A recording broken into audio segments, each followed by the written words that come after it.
So when we have things we haven't forgiven, um, if we haven't forgiven them, those are one of the things that block us to receiving more of our good, or receiving just about anything. Unforgiveness prevents anything from coming in, and it prevents so much from going out. And I know that in the ordinary, we can't really see this. We can't really see how we're blocking things. But I'll tell you this: I remember so many times when I haven't forgiven or let go of things. I am constantly at the effect of the things that I have not forgiven. So, like today, I can tell you um, that so often I am caught up in this looking for um, a repeat of an error that was done to me, or so I thought, in the past. So I've got this guy who has, um, eh, I'll say that he has tried to date me for years, and I have just not been able to see clearly to date him because there is a part of me that doesn't trust him. So, and I ask myself about that all the time. Why don't I trust him? And I recognize that my trust issues are not about him per se, but rather about me. So as I scan the canvas of past relationships and of my life, I'm constantly trying to find areas in my life where I have thoughts or I have things that I have not forgiven. Because if I have not forgiven them in that particular relationship, I won't be able to open to the possibilities in a new one. Okay, so Lynn wrote something on the board. Let me read that before I get too far away from probably what she was referring to when she put up this quote. A thought is harmless unless we believe it. It's not our thoughts, but our attachment to our thoughts that cause suffering. Attaching to a thought means believing that it's true without inquiring. A belief is a thought that we've been attaching to, often for years. Okay. Okay. Hmm. Okay. Our thoughts, our attachment to our thoughts that cause suffering. And so that's why we forgive. That's why we forgive so that we can let go and we can move on. So if I am using the example that I'm using, um, so I've got, like I said, I got this guy, and it's perfectly capable that energetically, him and I are not a good match. I mean, I talked about that yesterday. I can accept the fact that it might be true that he and I are not a good match. But the inverse might also be true, that we might be a perfect match, and I can't see myself clear. I can't see my way clear because I have something that is presenting to me that possibly prohibits me or blocks my being able to receive what he's trying to give me. So Chris writes, my stuttering is all fear. I know I speak fluently. Chris, it's funny. I was watching something. I'm not quite sure what I was watching, but it was about somebody who was talking about they stuttered, but oh, it was a movie. It was that movie. Um, the King's Speech, and it was all about, yeah, it was all about his stuttering, and I thought it was such a good movie, and thank you for reminding me of that movie because it really was good. That when he sang, he didn't stutter at all.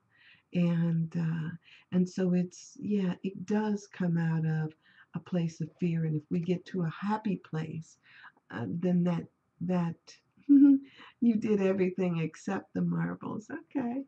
um well, and I don't know, I don't I don't have any answers for that. But the other thing, but what I do know is please don't beat yourself up about it, because that just causes more harm than it does good. So at a certain point, I can remember getting to a place where, where no matter what others think in society, where you just have to accept yourself and have to love yourself, all those what I would call those bastard parts that we would choose to disown about ourselves. I mean, it's so funny because so many of us have things that we would love to disown, you know. um, Ken Wapnick used to stutter, huh? Okay, back in the 80s. Yeah, okay. I believe you, Dove, you know. Um, but we all have, and maybe you guys don't, maybe you're all perfect, but for the most part, I find that people have things that they would rather disown about themselves. And I think that part of our own healing is embracing those parts of ourselves that we don't like. When we move to the point where not only do we forgive ourselves for them, but we learn how to love them. So I know women who have dealt with issues around their weight and their body image for years, and they beat themselves up about it.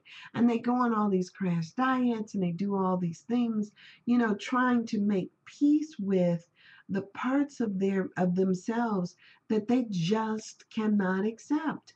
And it's amazing because you see it until people are in their 50s, and finally, it seems like when they're in their 60s, they kind of give up the struggle. At a certain point, it seems like in our lives, we give up the struggle, the fight, up against ourselves. And what we soon or eventually learn is our natural part, our natural self. And so it becomes this thing of not about forgiving, the kids that would tease us, or the guys that didn't like us, or whatever it was. It's not about them. It's about making peace with self. It's about learning to love self. And until that happens, sometimes that whole thing I talked about yesterday, this thing about the iron into the fire, and what's the purpose of that, making something beautiful out of it. And if we don't recognize that part of our life's journey, part of the burdens that we receive, the burden that we receive in life, part of that burden, and that burden may be there just so that we can learn how to overcome that particular thing. May you ask who he is? Are you talking about Ken Wapnick? Are you asking who Ken Wapnick is? Oh, you know what? Dove would better tell you than I could. Ken Wapnick is Course in Miracles. He worked. Uh, he he worked originally with the Course in Miracles, and help me out, Dove. It's okay. Is on the first students, is one of the first students of A Course in Miracles. Yeah, and he was there from the start, once the book was going through the editing process and everything. Is that not correct? He's got books, and he's got newsletters, and he's got some of everything as it relates to the Course in Miracles. Dove plays him a lot here. He's got a lot of writings that you can read, libraries, things like that, where you can get materials that he's written over the years about A Course in Miracles. So yeah, and as you can see, they're writing some stuff on the board. uh, yeah, that we are awesome, and so are you. But oh, he has a lot of YouTube stuff too. Okay, um, so um, so I don't know if he has anything on stuttering. I don't know if he has anything on stuttering, but I'm certain that if Dove knew that he stuttered, then he must have something out there that talked about him stuttering, and how he overcame it, how we get to a place of peace, or how we overcome our fear, or whatever that may be. It's all fear and anxiety. Okay, so if you know it's all fear and anxiety, how do we get past that? We get past that by recognizing that nothing real can be threatened and nothing unreal exists. He still stutters, huh? Okay, okay, okay, okay. So, all praise. Okay, yes, he does. Okay, um, and I don't know. Maybe you do, Deb. Do you? Maybe for some people, stuttering is more pronounced, or we're more conscious and aware, and think that others are thinking about and judging us based on that stuttering. I know for a long time, a lot of people point out things they think that other people notice on them. It's so funny. It's so funny how what you may think is like you'll see this big mole on somebody's face, and the person whose mole it is, they think it's huge. They think it's astronomical. They think that everybody sees it and that everybody is judging them by it. And it's so funny because often we don't even notice those things until somebody else points them out. I mean, would I have noticed that Ken Wapnick stutters? I've listened to him plenty of times, and I didn't notice the stutter. Um, for me, I know that there are those, like I was saying, bastard parts of myself that I didn't quite like. I wasn't quite into, that I would rather disown. But for the most part, I've fallen into and had this love affair with myself. And as I have this love affair with myself, I notice that other people love me too. Other people are having the same, just, this juicy good relationship with me that I have with me. And so I think that sometimes, and most of the times, if not all the time, our thoughts about ourselves are contagious. If it's not a issue for you, it probably won't be for anybody else. I'm not sure, but in your mind, you may be blowing it out and making it something huge, and it's really not. Okay, so I knew a man who stuttered when talking but sang perfectly. And that was the same, Dr. Hill, that was the same thing that we were talking about with the King's Speech. That was what the movie was about. He could sing perfectly, but when he tried to talk, he was stuttering. And so it became this whole thing of I think, how to get ourselves in a place where, um, I don't know, maybe where we're hearing the music. I want to talk to you happy. Want to talk to you happy sometime, because I got all these books about it. Gone to therapy. There's a boy on American Idol right now who stutters badly. So yeah, it becomes this thing of, and I'll say, if let's do some healing around the idea that there is something wrong with stuttering. I mean, maybe there is a reason for it. Maybe, it's funny. I told a friend of mine, he doesn't sleep much at night. I mean, it's maybe about 3 hours, sometimes 4 hours a night that he gets to sleep. And so at a certain point, I just developed this thought in my mind that intelligent people don't sleep that much. I mean, intelligent, busy people just have a they just are up all the time. And I don't know if they're up because their mind is constantly going, or if they're up because they study, or because they're reading, or because they're gathering all this information, or because they're hyper. But I don't know. For me, when somebody tells me they don't sleep well, I just take it that they're just amazingly intelligent.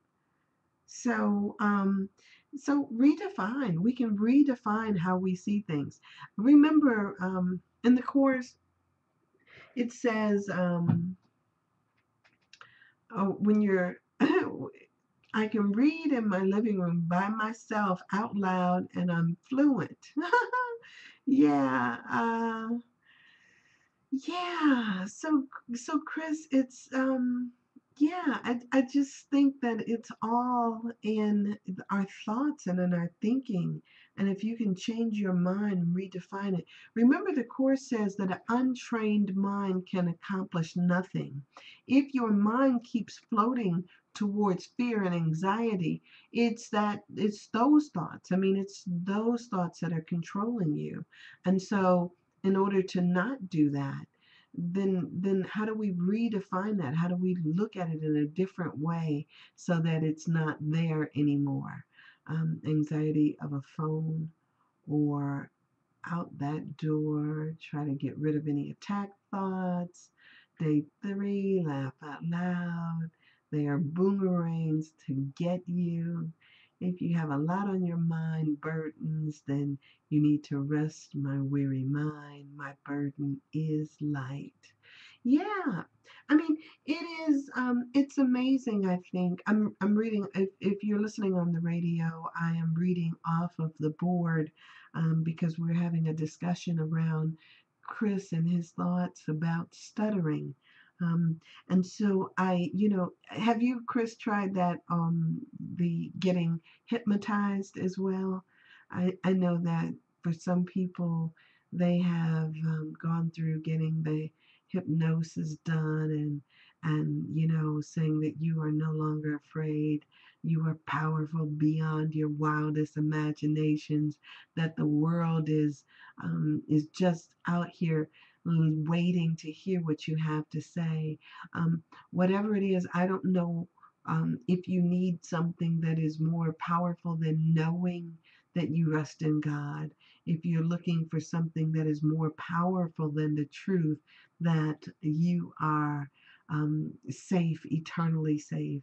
If you're looking more for something, then all of us are eagerly waiting to hear what you have to say, and wanting your best and your highest good. If you need something more than that, it looks like everybody is posting links. Lynn has posted a link for you. Um, um, yeah, the best pillowcase for sleep, irestingod.com. Um, I've spent $3,000 this past summer for connected speech. Yeah, well, you know, yeah, I am praying that, Chris, that that is healed. I know that the answer, whatever it is that is looking for you as you are looking for it, is coming towards you, and all you've got to do is accept it. And I'm trusting that as you do that, you'll get to the place where you can say whatever it is you desire. And you know what? And here's the other thing. Yeah, Regis is here. Bless his heart. Here's the other thing. What was the other thing? Shucks, I had a senior moment just right that quick. I just had a senior moment. So in that, I think that if you simply know that we all hear exactly what we're supposed to hear, nothing more, nothing less. Even I like to say that, when I go out and I talk, I always tell people that even when I say something wrong, because the Holy Spirit is in charge of it, you'll hear it right. You may, in your mind, sit there and say or correct it in your mind, but the Holy Spirit is already prepared for you exactly what it is you're supposed to hear. and it hits your eardrums in the way that it's supposed to. You might think that this is about you, but it's really not. It's about trusting God and trusting that the Holy Spirit will do with what your words, what is supposed to be done with them. So keep talking. I mean, if you feel like you want to talk, talk. Don't worry about how somebody else receives it, how it'll sound, or whether or not you're stuttering or not. Simply do what it is that gives you joy to do. And if that's talking or if it's singing, do that. And do it boldly. I mean, heck, who cares? Um, yeah, do it boldly. Just go for it. Yeah. I like that. I like that, Chris. Thank you. That'll be something that, and as a matter of fact, I hope that you share with us your resurrection. We're within the Easter season, and during the Easter season, I always talk about this tendency that we have to crucify ourselves, and then the resurrection that is surely to follow anytime we're having a crucifixion. So if you have, I think the course says something like you can climb up on that rugged old cross as many times as you'd like to, but that's already been done. It's been accomplished. So you can get down off of that thing and stop worrying and stop fretting and stop going over and over again with that whole thing and just recognize that it's already been accomplished. It's already done. The resurrection is assured. It's assured because it never happened in the first place. So yeah, oh man, I love it. Okay, so I've missed that. What is that? Tomorrow at 10. What is that? Um, because what we think is none of your business. Because what they think of you is none of your business. Thank you, Regis.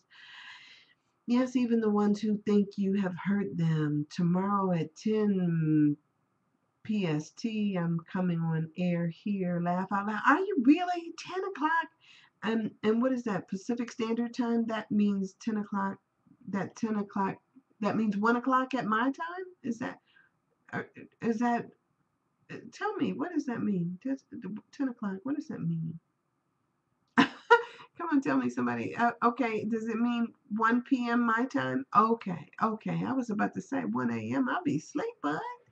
Yeah, okay, great. Let me set my phone right now. I'm actually supposed to do a radio show tomorrow here in Cleveland, and that'll be good. But it's actually on a 1490 here in Cleveland, Ohio. So, but that's not until 5 o'clock, and so I'll get to listen to you, Chris, on ACMI Gather. Okay, so I'm putting him in my phone now. I love that. So it's 12 o'clock in Chicago. And Chris already tested out his mic. Okay, excellent. I'm so happy to hear that. So I'm programming this in my phone so I won't miss it, and I will be talking with you guys, and that's Thursday the 7th at 1 p.m. And save. I've got that so that it reminds me 15 minutes ahead and I can listen to you. Bless your heart. Thank you for sharing that, Chris. Now, Chris, understand that there is nothing to fear. Nothing to fear tomorrow because we'll all be sending you light and love, whether we're tuned in or not, whether you see us in the room or not, we'll all be sending you light and love and wanting the best and the highest because we know that there is something wonderful coming out of you. And that may be why it's coming out so slow, in your opinion, because it's this wonderful stuff that's oozing out of you, just wanting to be heard, just desiring to be heard. And so that's so good and wonderful and juicy, all that good stuff. All right, so you guys, man, I like that. We got all caught up on that. Yeah, we're all family here, except there's nothing to fear except fear itself. And and what is that? I mean, what is that? It's like, um, so I sometimes I think that what we need to do is to consistently call forth that presence that is in each of us. You know what, Lynn? Are you the one who reads tarot cards or something like that? Who was that did that? And when he said that, okay, so there was something within the tarot deck that dealt with overcoming one's fear. And when he said that, I thought to myself, hmm, I thought about it for a second. It just flashed into my mind. But of course, I don't know it as well as you or as some other folks might. And and so, so I don't know what it was. So, so sometimes, and let me say this because I think a lot of times fear is such a psychological entity. We think that it has validity, but if we stay in the present, there is absolutely nothing to fear. Here in this moment, if we're in the present, there's nothing to fear. Fear comes when you're projecting forward to what you think is going to happen or what might happen or some other possibilities. It is really not an entity in of itself if you're in the present, if you stay in the moment. So remember yesterday I talked about telling that girl to put a rubber band around her wrist, and every time she felt herself thinking about something that was either in the future or in the past, to pop herself and snap herself right back into the present. That might be something that you might want to try, because if you're projecting into the future would say, these people are thinking such and such about me. But if you stay in the present moment, all of that stuff just disappears because there is nothing to think about except for that next breath, except for that next like inhalation and then that exhalation that is, our words or our thoughts. It's staying in the present that brings us into this wonderful pregnant moment of now and just releases any thoughts of fear. Stay in your own head and stay in the present. um where that there was that book, I'm okay, you're okay kind of book. It's about, I think it's about, I don't even quote me because I don't remember, but it's about staying in your own head and stop trying to think that you know what I'm thinking or what somebody else is thinking. You couldn't possibly know what I'm thinking. And so this idea of projecting onto other people our judgments about ourselves. Oh, so and so is going to think I'm too fat, or I'm too sexy, or I'm not smart enough, or I'm not making enough money. I mean, we're always projecting onto other people what we think they'll think, and it might not at all be, and it probably isn't anywhere near what they're thinking. You know, we're so busy. I'll tell you this funny thing. A friend of mine's, he's a dear friend, Stanley. He was telling me about, I've met both of his sons, and his sons are pretty close to my age. So that tells you Stanley is quite a bit older than me. And he was talking about his sons, and I was like, well, which one is that? And he says, well, the one that doesn't have any hair. And I said, well, which one is that? And he was like, the bald one. Bald, no hair, both of them are the same thing. But I'm still trying to figure out which one it was. And he was like, well, y- you never noticed? And I was like, how would I notice? Who doesn't have hair and who does? I mean, it's just not something that registers in my mind. And he says, wow, he'll be amazed to hear that. And I thought, why? I mean, we always think we're projecting on the others, thinking that we know what they're thinking about. Oh, she's looking at my head. And I never even thought about his head. I'm not a head person. I like to look at lips, I like to look at different things, but hair is not one that I look at. And so you might be thinking, and you might project and add more into stuff than is really there because it's really not. So yes, fear is a psychological entity. Fear comes from projecting forward into the future. I talk to people about their spiritual journey and always have read the cards that way. Yes, okay, yes.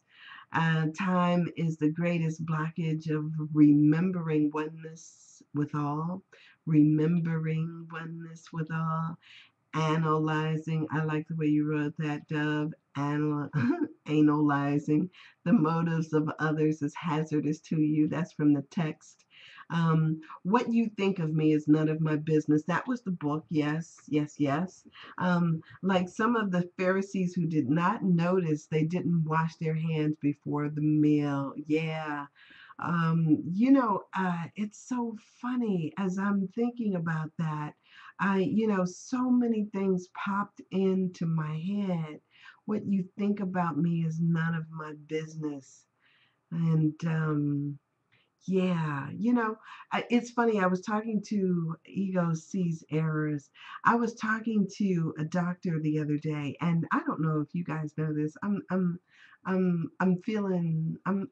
my late 40s, and I have been going through this menopausal thing for a while now, and I just happen to think it's so freaking sexy, and it's so funny because I have these periods where I go through these wonderful sweats. I mean, it's like I break out into this nice, like all encompassing sweat. And I can feel it when it starts out. It starts out from my bones and it just radiates outwards. And it's almost like, it's like this heat that starts in the bones. And then when it comes out to the surface of my skin, it actually gets me really like soaking wet. I can feel the perspiration come up on my face and how shiny I get, and sometimes to the point, especially in the summertime, to the point where I feel droplets of sweat coming down my face.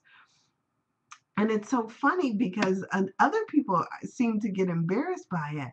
But for me, I have just like, to me it's so freaking sexy. It's amazing. And so the other day when I'm standing there and I'm talking to this doctor, and usually what I'll say is, I'll tell people that I think it's a power surge and I think it's fabulous. I'll usually tell people that because it's just funny to me to watch their reactions. But as I was talking to his doctor the other day, and I felt myself go into this, having this power surge come on, and I felt it, and it just kind of forced its way into my face, and and the sweat started coming out. It was so funny because I'm standing there and I'm talking to him, I'm looking dead at him, and I was so tempted to say, "Gosh, isn't this hot?" But I didn't think he would understand. It was my dad's surgeon. And I didn't think he would find it too funny. So I just kind of let it go. And I just hoped he didn't think that I was like, that he didn't want to say anything because I didn't say anything. But it's this, it's like one of those things of once you give voice to something, it's almost like you get a chance to laugh at it. And sometimes we forget to laugh because it really is just life happening to us. And if we just live life just how it is and just say how it is, we'd be surprised at how many people would love to just release that laughter and remember that it is all just life. It's all just, it's just juicy life happening. And you can't laugh at it. If you're afraid to look, yeah, you can't if you're afraid to look at it. But the funny thing is that some of us think that we're diminished because of what's natural to us.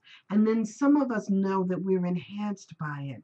I remember reading a book on female sexuality and female power, written from the perspective of, let me call it, I want to call it Tantra.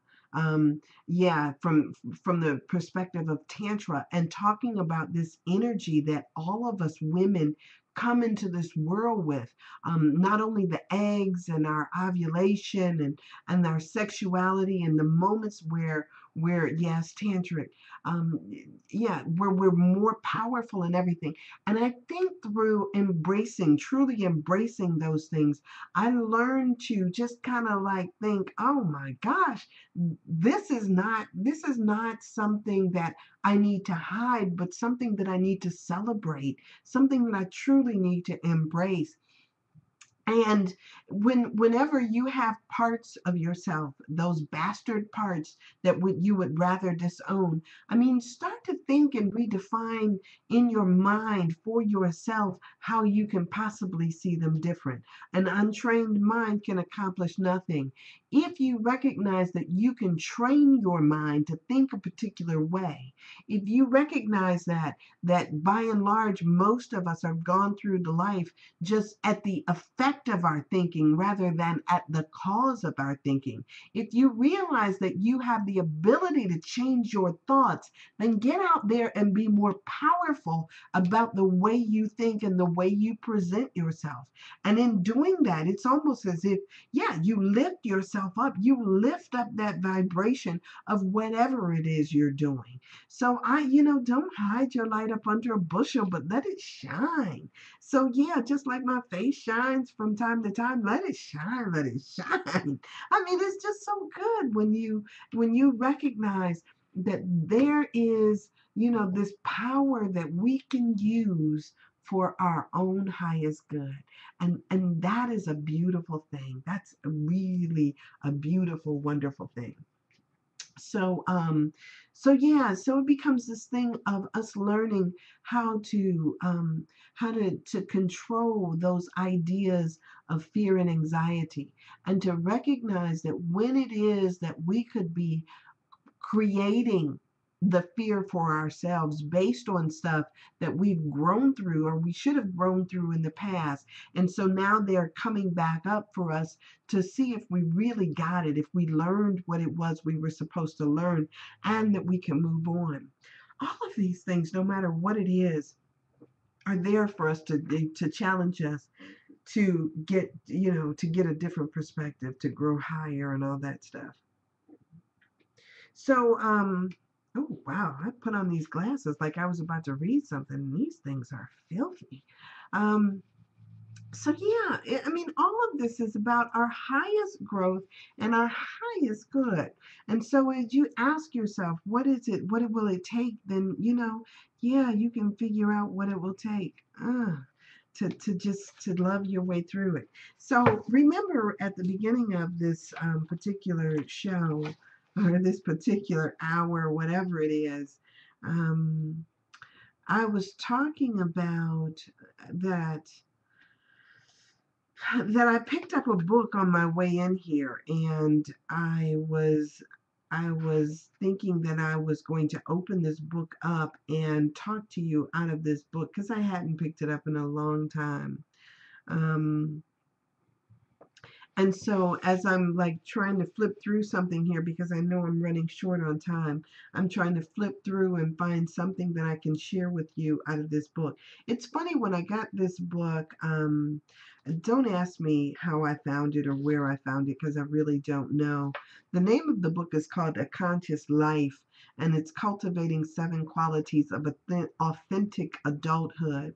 And one of the things, I love the book in that it talked about what adults do versus what grown-ups do. It broke people down into categories. Like, just because you're grown up doesn't mean that you're being an adult. And so it talked about different ways that adults see things versus the way just a grown-up would see things. As a matter of fact, I think it breaks it down even further to adults, grown-ups, and then there's another category.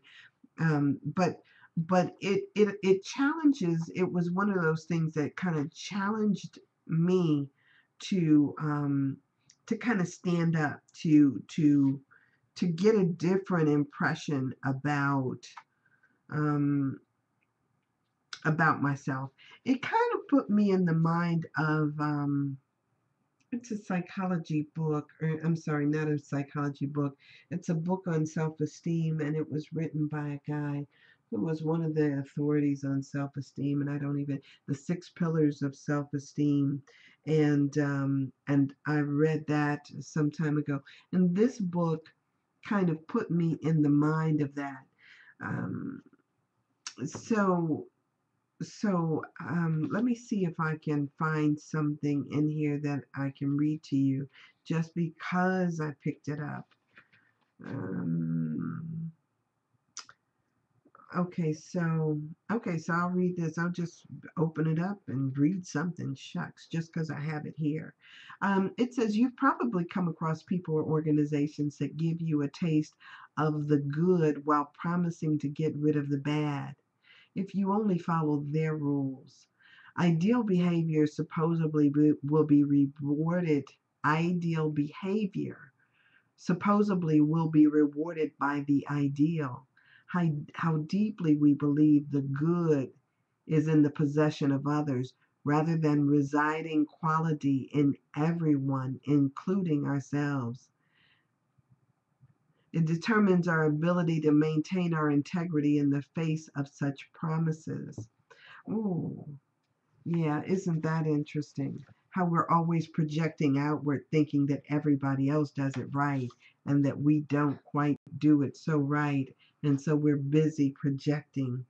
Um, if I know that I exist separately and independently of you, of what you think of me, of what you feel about me, your attitudes towards me, that I possess and am responsible for both the good and the bad in myself, then whatever you think about me does nothing to alter my internal reality. My knowledge about who I am is unshakable, an intelligent, creative, alive human being. I operate with a sense of self possession in the world that I wouldn't have without this conviction. I know that I can access both the good and the bad in myself and everything in between. I know that my life is a series of choices. The grown up's interior reality depends on other people's opinions, judgments, and attitudes. What you think and feel about me can become critical to my existence and my sense of my own value. So, those were two different opposing ideas, right? What an adult thinks and what a grown up thinks. And so, the state of awareness that I am and that I exist independently is a heartfelt feeling. We would describe it as a steady bubble of joy or a little river of pleasure and excitement running through every day. Again, it's not a big deal. It can expand at times into very intense experience, but real pleasure is in the steadiness of it and the sense that it is a given. It's simply a consequence of being alive, unaltered to unrelated to whether things are going well at a given moment or whether we're getting what we want or whether we're being acknowledged in a certain way. Its pleasure resides in the simple fact of being me and being alive. Even if there's something going on that I don't particularly like, or that I'm strongly dislike, or that causes me pain, I still have a sense of gladness about the me existing independently of my pain, disappointment, or frustration. I'm still myself. I'm still here. I'm still alive and I'm still consciously experiencing what it means to be me. Ooh, I love that. It was perfect. That was perfect. That was perfect. I have rendered it perfect. I have said it was perfect. And so it is. So yeah, it becomes this thing of just, so that was from A Conscious Life. And it is Cultivating 7 Qualities of Authentic Adulthood by Fran and Lewis Cox, PhD, that's COX. And so yeah, that is, it was a good read, and it's that constantly challenging us to look at what it means to be authentically who we are, and and the idea of playing to the masses. So, Dove, thank you so much for putting up my website up there. I didn't work on that today. I meant to. I opened up my computer and started looking at some other stuff that I needed to look at, and doing all this other stuff because I need to go to the grocery store after I get off of here and all that stuff. So I came here to do my show rather than head straight to the grocery store. So I'm about to go back out in a few minutes, but. You watched me last night on Ustream. It was thank you, Dove. Thank you. I'm so happy. that just gives me a thrill. Um, and somebody did make a comment about all the ads that come up on Ustream as it goes through, but the ads are because it's free, and it is just, it is what it is. So I'm just doing it until something says stop, and I love it. I love you guys too. Thank you so much for being here. SandraSaidIt.com. You can follow me on Twitter at SanBishop, SanBishop, and SandraSaidIt.com is my website. And then, of course, you can friend me on Facebook at Sandra D. Bishop. And I also have a page, Sandra Thrives. So that's facebook.com/Sandra Thrives. Love you guys, and I will see you on Tuesday of next week. I will be listening in for you, Chris, tomorrow. Thank you so much. And trust me, I do adore you. And hey, Regis and Lynn and everybody else, I'm gone. I love you guys. Thank you. All right. Oh, yay, yay, yay, yay.